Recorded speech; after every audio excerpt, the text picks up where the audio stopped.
साईं की बात। बच्चे, श्रद्धा और सबूरी रखो, सब ठीक हो जाएगा। पता है क्या है, सब कुछ ठीक हो जाएगा, लेकिन तुम्हें थोड़ा सबूरी रखना होगा मेरे बच्चे। तुम्हें धैर्य रखना होगा, तुम्हें विश्वास रखना होगा अपने साईं पर। तुम्हारी मेहनत को मैं देख रहा हूँ मेरे बच्चे। मैं हर रोज तुम्हारी मेहनत देखता हूँ, जो तुम रोज दिन रात मेहनत कर रहे हो ना। रोज मैं तुम्हें आशीर्वाद दे रहा हूँ, रोज।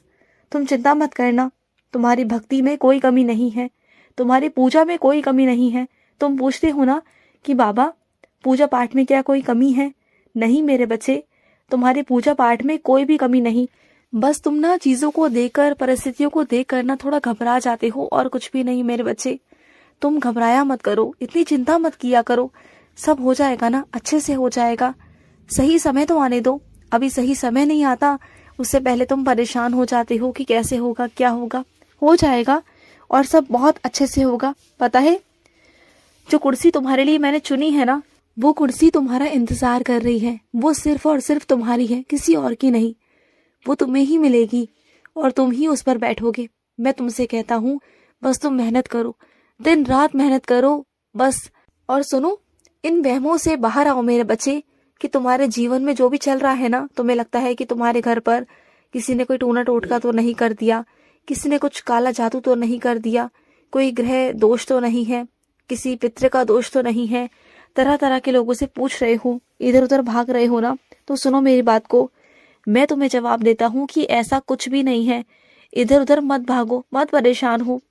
रोज बस मेरी साईं सा चरित्र पढ़ो, और सामने उस वक्त ना एक गिलास पानी भर के उसमें उदी जल डालो, और जब साईं सा चरित्र का पाठ खत्म हो जाए, आरती करने के बाद उसे पूरे घर में छिड़काव करो। देखो तुम्हारे घर में जो भी कुछ है ना, जो भी चल रहा है ना, वो सब खत्म हो जाएगा।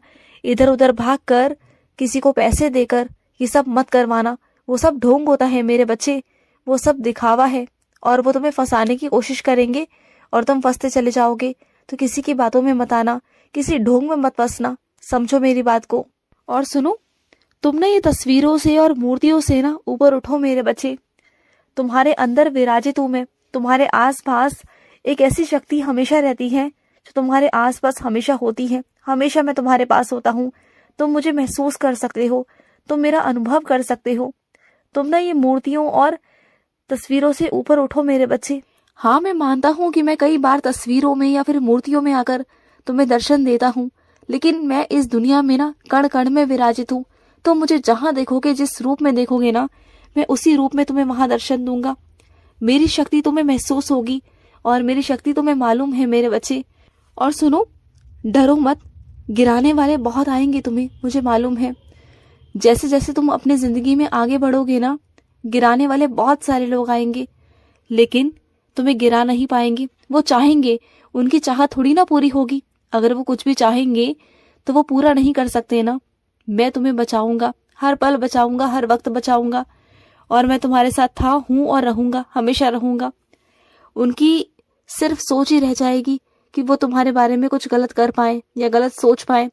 सिर्फ वो सोच ही रहेगी उनकी, हो नहीं पाएगा, क्योंकि मैं ऐसा होने नहीं दूंगा, किसी कीमत पे नहीं होने दूंगा। और सुनो, तुमने जो मेरे नाम का कैलेंडर लगा रखा है ना अपने कमरे में, तो सुनो मेरी बात को, उसे ना तुम किसी और जगह पे टांग दो, उसे अपने कमरे से हटा दो, और उसे वहां से हटाकर कहीं और लगाओ, क्योंकि वहां पर ना मेरे बच्चे सही नहीं है। और सुनो, मेरे किसी बच्चे ने ना खाने के लिए तुमसे कुछ कहा है, कुछ विशेष उन्हें खाना है तुम्हारे हाथों से।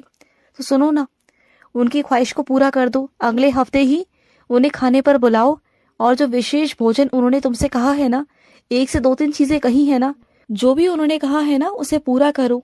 क्योंकि ना उनका बहुत मन है तुम्हारे हाथ से खाना खाने का, क्योंकि तुम खाना बनाते ही इतना स्वादिष्ट हो ना, कि मैं भी ना उंगलियां चाटता रह जाता हूँ। बहुत स्वादिष्ट खाना बनाते हो तुम, बहुत प्यारा खाना बनाते हो, क्योंकि तुम्हारे खाने में ना प्रेम है, भक्ति है। क्योंकि तुम जिसको भी खिलाते हो ना, प्रेम से खिलाते हो, बनाकर बहुत प्रेम से। तुम्हारे मन में वो भावनाएं हैं, वो प्यार है सबके लिए, वो ममता है तुम्हारे अंदर, जो सबके अंदर नहीं होती मेरे बच्चे, जो तुम्हारे अंदर है ना, ये विशेष कृपा है तुम्हारे अंदर। और सुनो, जब तुम्हें लगे ना कि घर आकर तुम्हें परेशानी होती है, तो दफ्तर में ही थोड़ी देर बैठ जाया करो। दफ्तर में अपने कुछ काम निपटा लिया करो, थोड़ा देरी से आ जाया करो, अपने जो भी काम है वो निपटा कर फिर घर आ जाया करो आराम से। क्योंकि तुम्हें अगर ऐसा लगता है कि घर आकर थोड़ी परेशानी होगी, लड़ाई झगड़े हो सकते हैं, कलेश हो सकता है, तो वहां से थोड़ा दूर ही रहो। जिन चीजों से तुम्हें परेशानी है ना, जहां तुम्हें लगे कि वहां से तुम्हें बहुत परेशानी हो सकती है, दिक्कत आ सकती है, तुम्हें क्या सामने वाले को भी आ सकती है, तो वहां से अलग हटो, दूर रहो, जितना हो सके अलग हटने की कोशिश करो, ठीक है। और सुनो, जब भी अपने घर के पर्दों का चुनाव करते हो ना, तो सोच समझ कर किया करो, रंग भी और पर्दे भी मेरे बच्चे। रंग भी तुम ऐसा मत चुनना कि जो तुम्हारी आंखों में चुभे, रंग ऐसा हो जिससे तुम्हारे मन में शांति आए, कुछ ऐसा हल्का सा रंग जो मन को शांति दे, ऐसा रंग चुनना। और पर्दे लगाते समय ये देख लेना कि तुम कैसे पर्दे लगा रहे हो, क्योंकि पर्दे लगाने का सही संदेश, सही महत्व तो ये है मेरे बच्चे कि बाहर की दुनिया से तुम बच सको, बाहर की दुनिया अंदर ना देख पाए, तुम्हारे घर में ना झांक पाए, तुम्हारे घर में क्या हो रहा है क्या नहीं हो रहा ना, उससे तुम बच सको।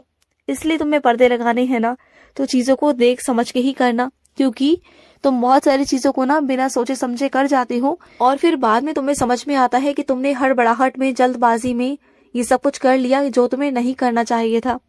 और सुनो, वैसे तो किसी का वेतन नहीं पूछते हैं, मालूम है मुझे, लेकिन जिसका वेतन तुम्हें मालूम पड़ा है ना, और वो अगर गलत सलत चीजों में अपने पैसों को लगा रहा है, खर्च कर रहा है ना, तो उसे कोशिश करो कि उसे हिसाब से बताओ कि उसे क्या करना चाहिए, किस हिसाब से उसे काम करना चाहिए ना, उसे बताओ कि उसे अपना पैसों का सदुपयोग कहाँ करना चाहिए। क्योंकि उसका वेतन तो आता है, पैसे भी उसके पास में बहुत सारे रखे हैं, पहले से रखे हैं, लेकिन उसके पास ना समझ नहीं है कि उन पैसों को उसे कहाँ रखना चाहिए, कहाँ डालना चाहिए, क्या करना चाहिए ना, उसके पास समय नहीं और ना ही समझ है।